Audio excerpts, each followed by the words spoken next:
Welcome to அஷிதாஸ் kitchen. இன்றைக்கி வந்து நம்ம என்ன பார்க்க போகிறோன்னா ரசம் தாங்க. அரைச்சி விட்ட ரசம் எப்படி வைக்கிறதுன்னு தாங்க பார்க்க போகிறோம். இந்த ரசம் ரொம்ப நல்லாயிருக்குங்க. நீங்கள் வந்து சாதத்துக்கு ஊற்றி சாப்பிட்டுக்கிடலாம். ரொம்ப நமக்கு வந்து சளி பிடிச்சிருந்துன்னா அந்த ரசம் வந்து குடிச்சிக்கலாம். ரொம்ப நல்லாயிருக்குங்க. எப்படி வைக்கிறதுன்னு பார்த்துடலாங்க.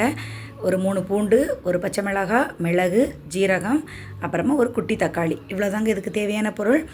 ரசத்துக்கு தேவையான பொருள் பார்த்துக்கோங்க, அவ்வளோதான். இப்போ இதை மிக்ஸி ஜாரில் மாற்றிட்டு ஒன்று ஒன்றுத்தையாக போட்டு அரைச்சி எடுத்துடலாங்க. இப்போ ஃபஸ்ட்டு மிளகாய் போட்டுக்கலாம். ஒரே ஒரு மிளகாய் தாங்க எடுத்திருக்கேன் காரத்துக்கு. ரொம்ப போட்டால் ரொம்ப காரமாக இருக்கும். ஒரு மிளகாய், 3 பூண்டு, அதுக்கப்புறம் பார்த்திங்கன்னா தக்காளி, மிளகு, ஜீரகம், இது எல்லாத்தையும் நல்லா அரைச்சிக்கோங்க. மிளகு, ஜீரகம் இதெல்லாம் போட்டிருக்கேன். இப்போ இது எல்லாத்தையும் நல்லா அரைச்சிடலாங்க. தக்காளியும் போட்டு நல்லா அரைச்சிருங்க. அரைச்சிட்டு பார்த்திங்கன்னா அது வந்து எந்த மாதிரி இருக்கணும்னா இந்த மாதிரி இருக்கணுங்க. இந்த மாதிரி அரைச்சி எடுத்துக்கோங்க. அரைச்சி எடுத்ததை இப்போ ஒரு கடாயை அடுப்பில் வச்சுட்டு அதில் கொஞ்சமாக எண்ணெய் விட்டுக்கோங்க.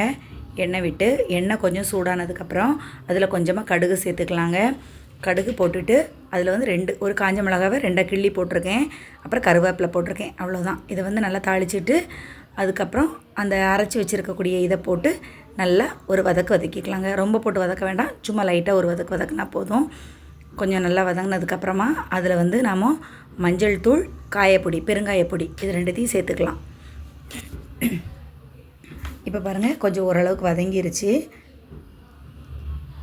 நம்ம வந்து அப்படியே போட்டு வதக்க மட்டும்தான் செய்தோம். அதை அரைச்சதை போட்டு அப்படியே வதக்கிட்டு இப்போ ஒரு 1/4 ஸ்பூன் அளவுக்கு மஞ்சள் தூளையும் போட்டு லைட்டாக வதக்கி எடுத்துருங்க. அதுக்கப்புறம் பெருங்காயத்தூள் வந்து கொஞ்சம் கூடுதலே சேர்த்துக்கலாங்க. இந்த அளவுக்கு பெருங்காயத்தூள் சேர்த்துருக்கேன். சேர்த்துட்டு இதையும் நல்லா வதக்கிக்கலாங்க. அதுக்குள்ளேயும் நீங்கள் வந்து கொஞ்சம் புளியை கரைச்சி வச்சுக்கோங்க. புளியை வந்து இதில் சேர்த்துக்கலாம். கரைச்சி வச்சுருக்கிற புளியை இதோட நம்ம சேர்த்துக்கலாம். சேர்த்துட்டு கொத்தமல்லி இலை போட்டு இறக்கிற வேண்டியதுதாங்க. அப்புறம் வந்து இன்னொரு ரசம் இருக்குது, நான் உங்களுக்கு போடுறேங்க. எல்லாத்தையுமே ஒன்றா கரைச்சி வச்சுட்டு உங்களுக்கு வந்து கடுகு, உளுந்தம் பருப்பு தாளிச்சிட்டு ஒரு மிளகாவை கிள்ளி போட்டு தாளித்து அப்படியே அதை ஊற்றி லைட்டாக கொதி நடுவில் சுற்றி வந்ததுக்கப்புறம் அதை இறக்கிற வேண்டியதாங்க. அது ரொம்ப ஈஸி ரசம், ஆனால் ரொம்ப டேஸ்ட்டு ரசம். ரசமே ஈஸி தான், அது அதை விட ரொம்ப ஈஸியாக இருக்குங்க. இப்போ பாருங்கள், நல்லா தண்ணி ஊற்றியாச்சு, புளி தண்ணி ஊற்றிட்டேன். இப்போ தேவையான அளவு உப்பு போட்டுக்கோங்க. இந்த ரசத்துக்கு எவ்வளோ உப்பு தேவையோ அந்த அளவு உப்பு போட்டுக்கலாம். உப்பு போட்டுட்டு கொத்தமல்லி இலை போட்டுக்கலாங்க. கொத்தமல்லி இலையும் தேவையான அளவு போட்டாச்சு, அவ்வளோதாங்க. இப்போ இது வந்து சுற்றி ஒரு கொதி, அப்படியே சுற்றி கொதி வர்றத வரைக்கும் வச்சுக்கணும். ரொம்ப கொதிச்சிடக்கூடாது. ரசம் கொதிச்சுதுன்னா ஒரு மாதிரி கடுத்துரும், அதனால் கொதிக்கக்கூடாது. அப்படி சுற்றி இந்த இது வர்ற மாதிரி வந்ததுக்கப்புறம் சுற்றி இந்த கொதி வரும்.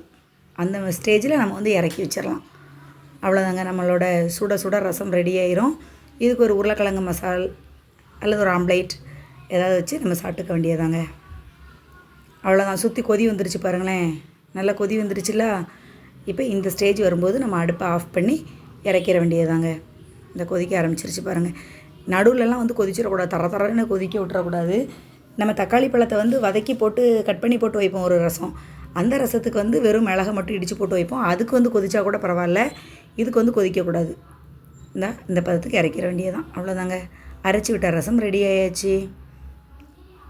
மறக்காமல் அஷிதாஸ் கிச்சனை சப்ஸ்கிரைப் பண்ணிவிட்டு பாருங்கள் ஃப்ரெண்ட்ஸ். இன்னொரு சமையல் பார்க்கலாங்க. பாய்.